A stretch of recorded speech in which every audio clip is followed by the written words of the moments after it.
What's good, YouTube? It's your boy, Blue Blood Sports TV, back at y'all with another one. So, we got some very, very good news as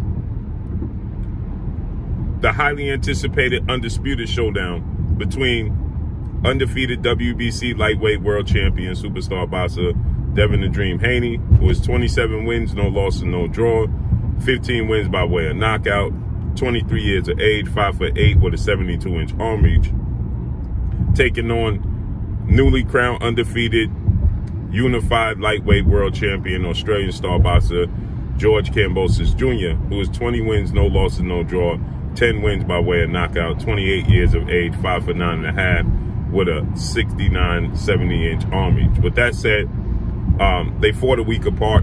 Okay, George Kambosos, he shocked the world when he fought and took on then unified lightweight world champion superstar boxer Teofimo Lopez November 27th in Madison Square Garden, New York, where he shocked the world by defeating Teofimo Lopez via split decision. Okay, and just a week later, December 4th, Devin Haney, he took on former IBF super featherweight world champion Mexican superstar boxer Joseph Jojo Diaz, and he dominated the fight against Joseph Jojo Diaz.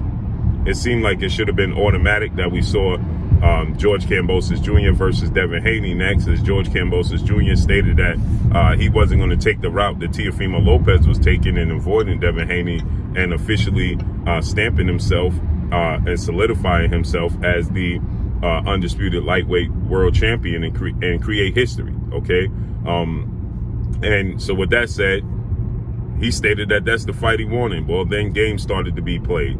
He stated that it had nothing to do with money. It was about legacy and entertaining the fans. The biggest fights. Now, obviously, it's prize fighting, so obviously he wants to get paid. But it was about legacy and entertaining the fans, okay? Now, that turned into money, okay? His promoter, Lou Dibella, stated that, you know, the #1 objective was to secure a fight against 3-division undefeated world champion superstar boxer Gervonta Tank Davis, okay?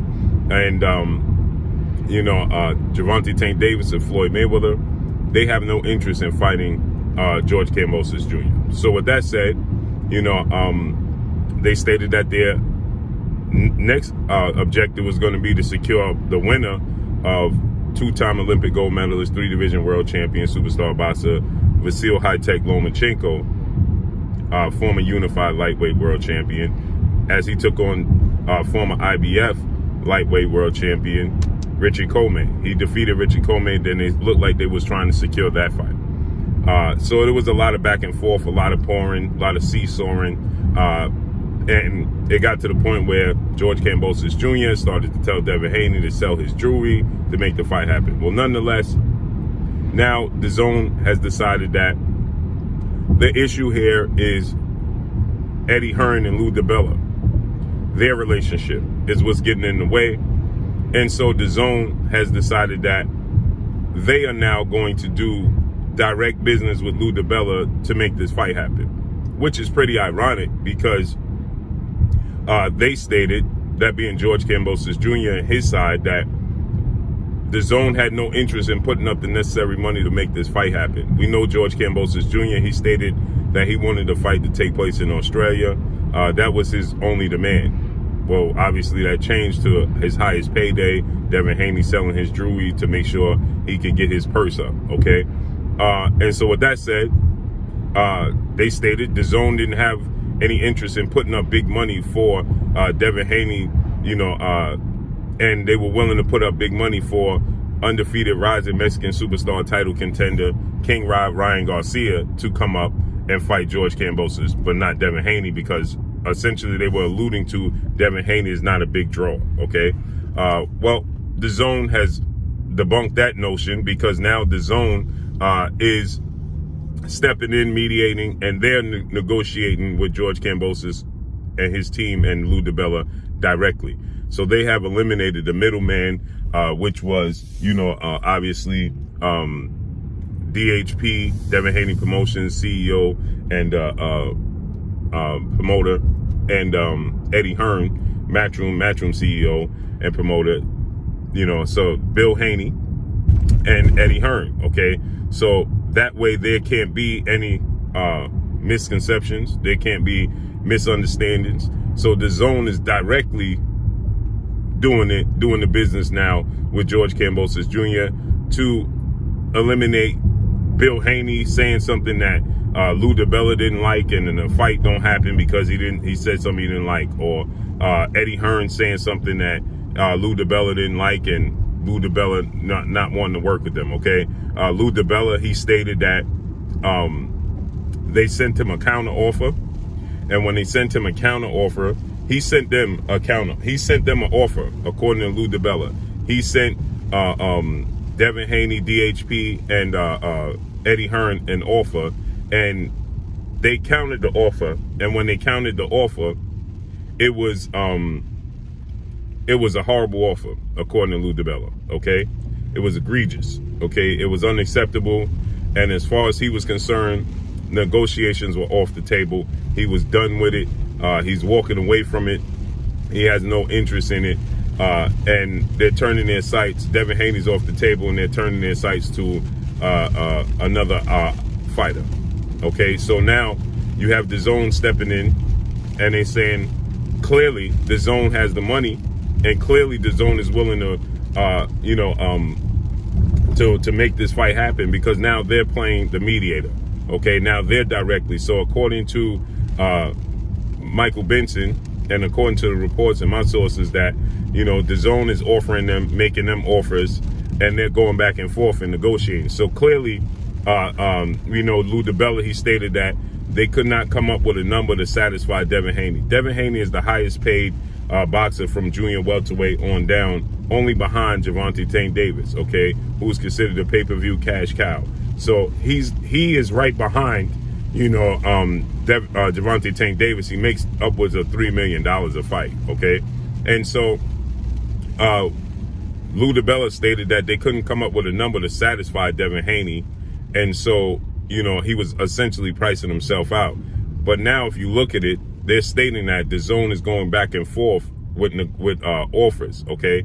So who's not being satisfied with the number? Because if you have a number and you have an idea of what you want and where you want this to go, if you are George Kambosos and Lou Dibella, and it's not about money, it's about the legacy, and it's about the opportunity. You have the opportunity to become only the 7th boxer in the history of the sport of boxing to hold all 4 major sanction belts simultaneously, and the Ring Magazine and the linearship, okay? So you have a legacy opportunity of a lifetime. You upset Teofimo Lopez, and Devin Haney is willing to go to Australia. So the opportunity is huge for George Kambosos Jr., and you're going to get the biggest payday of your career, because we know the biggest payday of his career was the Teofimo Lopez fight, okay? And now Eddie Hearn and Matchroom and Dazn and Devin Haney, DHP, are willing to one-up that, okay? Now, obviously, you could put $1 and it one-ups that, okay? So if he got paid $3.5 million, hypothetically speaking, and you give him an extra $10 on whatever he owed, then you is one-upping it, right? But I'm sure I'm talking significant money, okay, to up that millions, okay? So now they're going back and forth and they're negotiating. It went very quiet this past week, and that's always a great sign, okay? It was reported that Vasyl Lomachenko had agreed to his side and signed his side for a 2-fight deal in Australia, meaning that if George Kambosos loses, he gets an immediate rematch in Australia against Vasyl Lomachenko. I'm sure that that's a huge part of what, George Kambosos wants from Devin Haney. The problem with Devin Haney is I know Devin Haney, I don't know how long he could stick around 135. Now, I know Devin Haney could possibly, stick around 1 or 2 fights. He's always committed. He's always in shape. He's always committed to the sport of boxing. He's never out of shape. He's just growing. 23 years of age and 5'8". He's growing every day, and so, he's growing out the division. So he wants a 2-fight deal in Australia. So that means Devin Haney, I'm sure if he wants it from Lomachenko, I'm sure he wants the same deal from Devin Haney, unless he wants more money from Devin Haney if he don't give him a 2-fight deal. So this is great news, though, that Dazn has clearly revealed that it's not true that they're not willing to put up because clearly they're putting up, okay? Clearly they're willing to put up the money necessary to make this fight happen. So the reports you heard from Ryan Garcia and George Kambosos stating that Dazn wasn't willing to put up the money to stage the fight for Devin Haney versus George Kambosos Jr. is completely false, okay? So now you see, you know, that wasn't true, and now we get Dazn mediating the fight. So I'm certain that he's still going to have to go to that being Devin Haney. He's still going to have to go to Australia to make the fight happen, you know, which is, you know, understandable for if you're George Kambosos Jr. You're George Kambosos Jr. and you want to have a homecoming fight. The ball is now in your court. You want to control the narrative. It's understandable, right? You earned it, right? As he stated, he came to the States. He has numerous of fights here in the States against, you know, he fought, you know, Lee Selby in his country. He fought Mickey Bay here. He came here, he fought Teofimo Lopez. So it's understandable that now he's saying, listen, I deserve to be able to go back home and have a homecoming fight, which is very understandable. So Devin Haney is going to have to go back there. But I'm certain at this point in time it's going to be about money. So, and the money is, he's going to have to, Devin Haney, they're going to have to pay more money if Devin Haney can't do a 2-fight deal, meaning that if Devin Haney can't do a rematch or doesn't want to do a rematch clause where he has to go, if Devin Haney has to go to Australia twice, should Devin Haney win, he has to go back to Australia, you know, to rematch George Kambosos Jr. I'm sure that's going to be, you know, that's the sticking point, you know. So maybe if, in order for him not to have to do that, Devin Haney, you know, has to pay George Kambosos Jr. a different amount of money. So it looks like this fight is going to take place in May. But that's all I got for y'all. Make sure you hit the like button. Drop a comment in the comment section. Let me know what y'all think. Y'all already know what it is. It's your boy Blue, Blue Blood Sports TV. Hate, like, comment, and subscribe. You haven't subscribed, hit the subscribe button, hit the like button, hit the bell icon to get all the new notifications. Follow me on Instagram at Blue Blood Sports TV, all one word. Y'all already know what it is. Shout out to the entire LDBC. Shout out to New Media. Shout out to Black Media Row. Make sure you like and share the videos. That's all I got for y'all. Peace.